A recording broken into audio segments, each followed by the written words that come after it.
Our next guest says that Canadians are not as nice as we think. New book says toxic culture killing communities, hurting our future. Let's talk a little bit about this with our guest on the program. The author is Diane Kalen-Sukra. Is it Sukra? Sukra, that's right. Thanks, Diane. Thanks for doing this. Hello, Sheldon. You are an author, a speaker, a community builder. What's a community builder? Community builder is the person, well, I actually believe essentially we're all community builders. We're just not entirely aware of it, but I do it for a living. So you can do that in multitudinous different types of ways. I've worked in local government. I've worked for, nonprofits.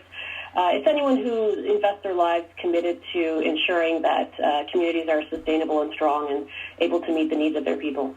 You know, when we talk about statistics and polling, and as you point us to this national poll, half of Canadians say incivility is on the rise. What do you make of that? Well, it is interesting. I think it's an important acknowledgement. I think as Canadians, we tend to think that we're polite, peace-loving people, and in fact, in many ways, we are. But to neglect the concerns with toxic culture and incivility and bullying and its rise in communities everywhere, I think would be a mistake. We tend to look at U.S. headlines and say that that's where the problem is, or just social media is the problem. But in fact, all of the statistics are pointing to high levels of distrust, even in Canada. Half of Canadians saying the system is failing them.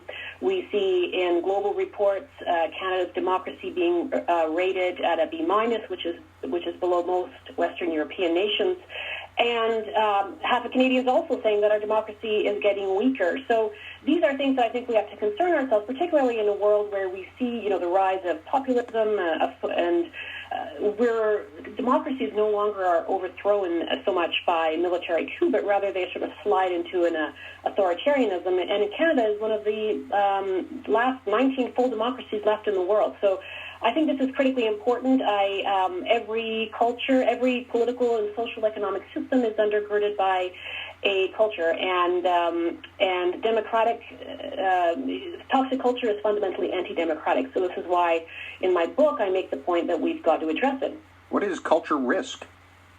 Well, culture risk is essentially, when you look, for instance, at any organization or local government, toxic culture is a situation where people are, essentially throwing poisoned arrows at each other, arrows of duplicity, anger, neglect, abuse, malicious gossip, things like this. So if you look at its impact on local government, you'll find municipal councils that are absolutely paralyzed, unable to effectively govern because they're, fighting each other rather than meeting the task at hand. Or you find a rise in elections by acclamation. You find a rise in by-elections, which are costly and disruptive because people try and run and then they realize the personal cost is too intense. You have really experienced politicians who decide not to come back because of the toxicity. So you have a loss of continuity in the organization. And then, of course, we have a loss of diversity of voices on council. And right, because, the less socially secure you are, the less likely you are to subject yourself to the politics of the snake pit. So, and right now, our communities are faced by enormous pressures. There are certain levels of awareness of it, but I think for the most part, we need to be more aware on a community level of what our local governments are facing because it so intimately affects our daily lives.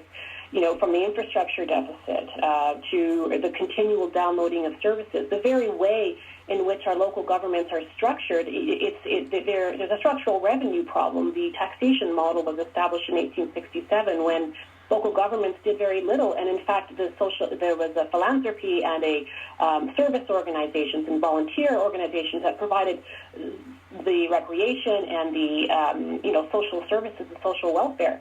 So we have an entirely different expectation for service provision, and local governments are cash-strapped, and yet they're facing increasing pressures, including, the need for climate change adaptation and mitigation, and a culture that is toxic, that is divisive, that doesn't allow us to collaborate and innovate together is a risk to the long-term sustainability of our communities. We've got Diane Kalen-Sukra here. She's the author of a new book, Save Your City, How Toxic Culture Kills Community and What to Do About It. Does it matter where this is coming from? How do we solve this? Well, there's a number of ways. The first one is to wake up from our mass amnesia. I mean, no one's coming to save us. Our communities belong to us all.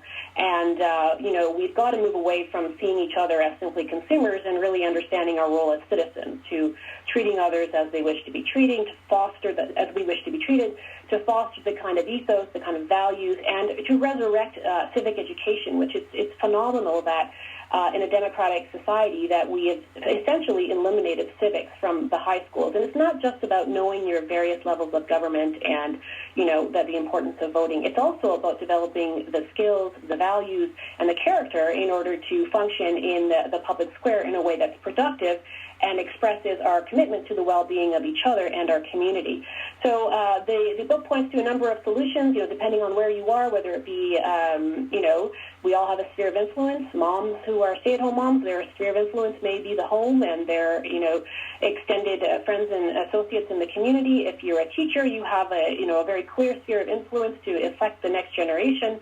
Local governments and political leaders need to address this risk and set a very good example, and to remind people that essentially we're on one ship with one destiny. So different points of view are incredibly productive, so long as we understand that we are all actually in this together, and that the goal is not to eliminate the enemy, but to simply hear the voice and the expressions from people who simply have opposing points of view. Is this really, are we really perhaps being less civil, or is it just that it's amplified, that those dissenting voices that social media allows, the bad stories to travel much farther and faster? It's a very legitimate point. I think that social media essentially is a catalyst, but that the root of the problems are much deeper than social media.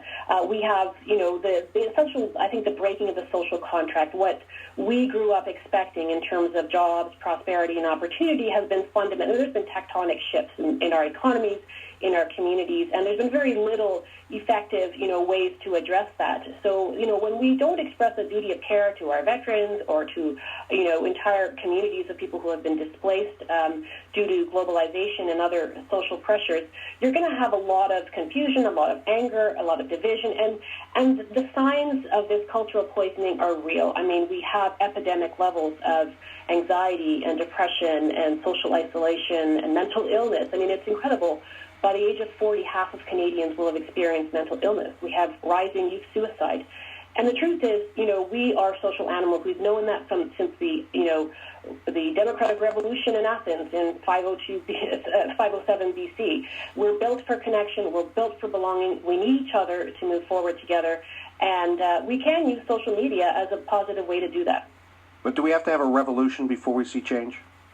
Well, it's interesting. The Dalai Lama is calling for a values and cultural revolution to foster compassion and empathy. But it's not just him. We have the OECD that's saying the same thing, that there's a deep global concern that if we do not consciously address, and you can't just leave, take your hands off the steering wheel and say, let's let the corporations and the there's a place for business, but corporate business and this fostering of like I said, consumers are there to rate, judge, and consume, and they have no commitment to each other. We can't allow the values to be dictated by someone outside of ourselves. That there's a place for that, but ultimately we've got to take control, because values expressed in behavior becomes our culture. And I think if we ignore it, we do it to our great peril. We've been speaking with Diane Kalen-Sukra, the author of Save Your City, How Toxic Culture Kills Community and What to Do About It. Hopefully we can get you back on the show again. This is a fascinating subject, and I'd love to have the opportunity to explore it in more detail sometime, Diane. Great talking to you, Sheldon. You take care. All the best. You too. Bye-bye. Diane Kalen-Sukra has mentioned the author of this book. She's also helping out with others. She's a consultant.